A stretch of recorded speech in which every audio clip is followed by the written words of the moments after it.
आणि आता दिवसभरातल्या मोठ्या टॉप 9 आपण बातम्या बघूया।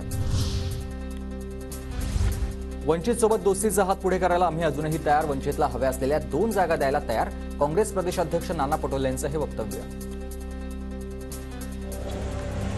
मी स्वतः अकोल्यामध्ये गेलो, त्यांना मी सांगितलं की अजूनही आम्ही तुमच्या समोर आम्ही दोस्तीचा हात पुढे करायला तयार, तुम्हाला जागा पाहिजेत तर आम्ही त्या जागा पण द्यायला तयार।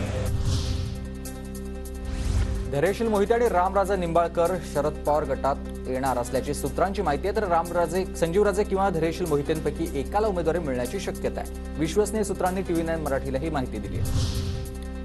ठाकरे गटाचे बबनराव घोलप शिंदे गटात प्रवेश करण्याची शक्यता, मुख्यमंत्री शिंदेंच्या उपस्थितीत आज वर्षावर पक्षप्रवेश होणार, सूत्रांची माहिती।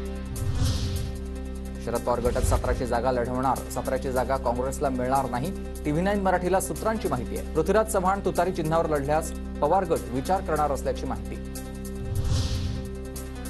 मित्र पक्षांना न विचारता ठाकरे गटाकडून सांगलीची उमेदवारी जाहीर, सांगलीबाबत अनौपचारिक गप्पांमध्ये शरद पवारांचं वक्तव्य। शरद पवार गटाची 3री यादी उद्या जाहीर होणार, सातारा, रावेर आणि माढ्याचे उमेदवार उद्या जाहीर होणार आहेत। शरद पवार पुणे जिल्ह्यामध्ये दुष्काळ पाहणी दौरा करणार आहेत। पुरंदर आणि बारामती तालुक्यात पवारांचा पाहणी दौरा, 8 एप्रिलला शरद पवार शेतकऱ्यांच्या बांधावर। खासदार संजय राऊतांच्या सांगली दौऱ्याचा आजचा दुसरा दिवस, संजय राऊतांची सकाळी 11 वाजता पदाधिकाऱ्यांसोबत बैठक, संजय राऊत RR पाटलांच्या समाधीस्थळाचं देखील दर्शन घेणार।